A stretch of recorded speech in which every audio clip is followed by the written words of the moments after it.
ఈ విష మీడియాలు మాకు లేవు కాబట్టి ప్రజలకు ఇటువైపున స్టోరీ కూడా కరెంట్ ఈవెంట్స్ మీద తెలియాల్సిన అవసరం ఎంతైనా ఉంది కాబట్టి ఇవాళ 3 సబ్జెక్ట్స్ కవర్ చేస్తాం. ఇందులో మొట్టమొదటిది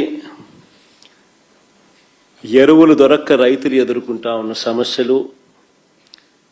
నిన్ననే రాష్ట్ర వ్యాప్తంగా వైఎస్ఆర్సీపీ రైతుల తరపున రైతులకు మద్దతుగా రైతులతో కలిసి ధర్నా కార్యక్రమాలలో పాల్పంచుకోవడం జరిగింది. వాటికి సంబంధించిన వివరాలు. అలాగే రెండోది మెడికల్ కాలేజీల ప్రైవేటీకరణకు సంబంధించి చంద్రబాబు నాయుడు వేస్తా ఉన్న అడుగులు, ఏదైతే అన్యాయమైన అడుగులు ఏదైతే వేస్తా ఉన్నాడో, రాష్ట్రానికి తీరని నష్టం చేకూర్చి అడుగులు ఏదైతే వేస్తా ఉన్నాడో వాటికి సంబంధించిన రెండో టాపిక్. ఇంకా మూడో టాపిక్ అంటే ఇంకా ఇవాళ అనంతపురంకు ఆయన పోతా ఉన్నాడు కదా.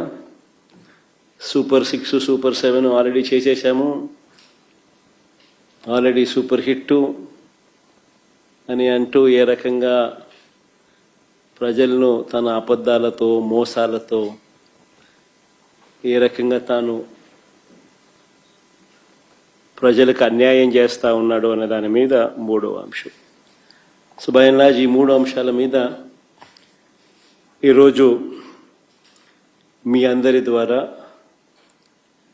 ప్రజలకు ఇటువైపున నాణ్యానికి ఇటువైపున ఉన్న స్టోరీని ఇటువైపున ఉన్న అంశాలను కూడా తెలియజేసే కార్యక్రమం చేస్తా ఉన్నాం. అసలు రాష్ట్రంలో ఇటీవల కొన్ని పరిణామాలు చూస్తూ ఉంటే రాష్ట్రంలో అసలు ప్రభుత్వం ఉందా అన్న సందేహాలు ఎవరికైనా కూడా కలుగుతాయి. కామన్ మ్యాన్ పరంగా ఆలోచన చేస్తే, సామాన్యుడి పరంగా ఆలోచన చేస్తే. ఎందుకనంటే రాష్ట్రం అన్నది, ఒక గవర్నమెంట్ అన్నది చేయాల్సిన రొటీన్ కార్యక్రమాలు, చేయాల్సిన రొటీన్ బాధ్యతలు, maintenance of law and order ఇవాళ లేదు. ప్రజాస్వామ్యయుతంగా గొంతు విప్పే పరిస్థితి ఈరోజు లేదు. రెడ్ బుక్ రాజ్యాంగం అని అంటా ఉన్నారు. ప్రజాస్వామ్యయుతంగా గొంతు విప్పితే ఆ గొంతును నలిపేస్తా ఉన్నారు. ప్రజలకు అభివృద్ధి లేదు, ప్రజలకు సంక్షేమం లేదు, రెండే లేవు. ఎకానమీ పరిస్థితి చూస్తే తిరోగమనం.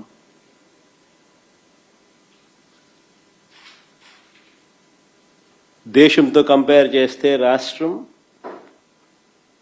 రాష్ట్ర ఎకానమీ తిరోగమనంలో ఉంది. ప్రజలకు అందుబాటులో ఉండాల్సిన ఏ ప్రభుత్వమైనా ప్రజలకు తన కనీస ధర్మంగా అందుబాటులో ఉంచాల్సిన విద్య, వైద్యం, వ్యవసాయం ఈరోజు ప్రైవేట్ వ్యక్తుల దోపిడీకి